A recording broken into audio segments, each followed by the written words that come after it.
Good morning, folks. Happy Monday. I sure am glad to be able to just talk with you for a few minutes this morning and share God's love. I hope and pray that today is a wonderful, wonderful day for you. It's beautiful outside, and it just reminds me of God's love shining down on us.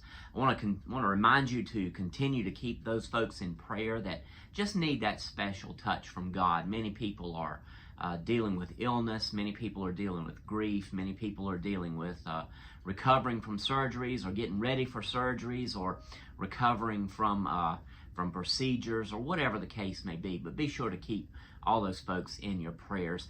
Keep your prayers lifted up to God, knowing that He's going to take care of them.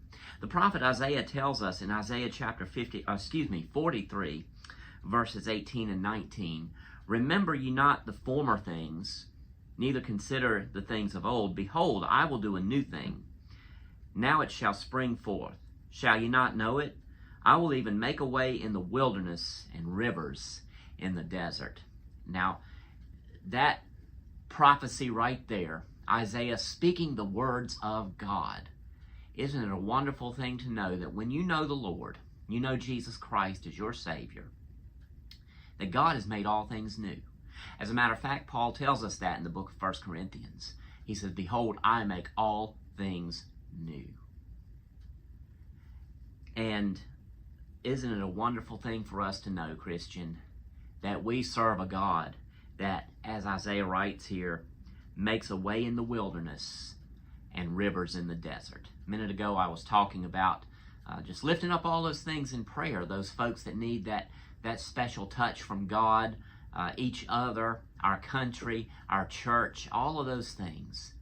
We lift those concerns, those praises, those requests to God, knowing that we serve a God that makes a way in the wilderness, knowing that we serve a God that makes rivers in the desert. What a wonderful way to begin our week this week, affirming that we serve a God that makes a way. And I sure am glad of that, and that brings my heart a lot of joy. You know, I was talking to one of my soldiers yesterday before I left from Fort Lee, and she was asking me about why it's so easy, or excuse me, her exact words were, why does spite or revenge taste so much sweeter? And I told her, I said, it's because we are human beings. We're flawed human beings from the fall.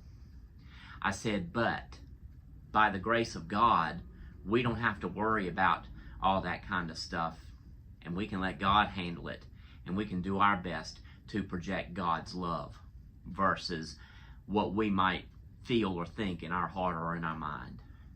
We serve a God that makes a way in the wilderness, that makes rivers in the deserts.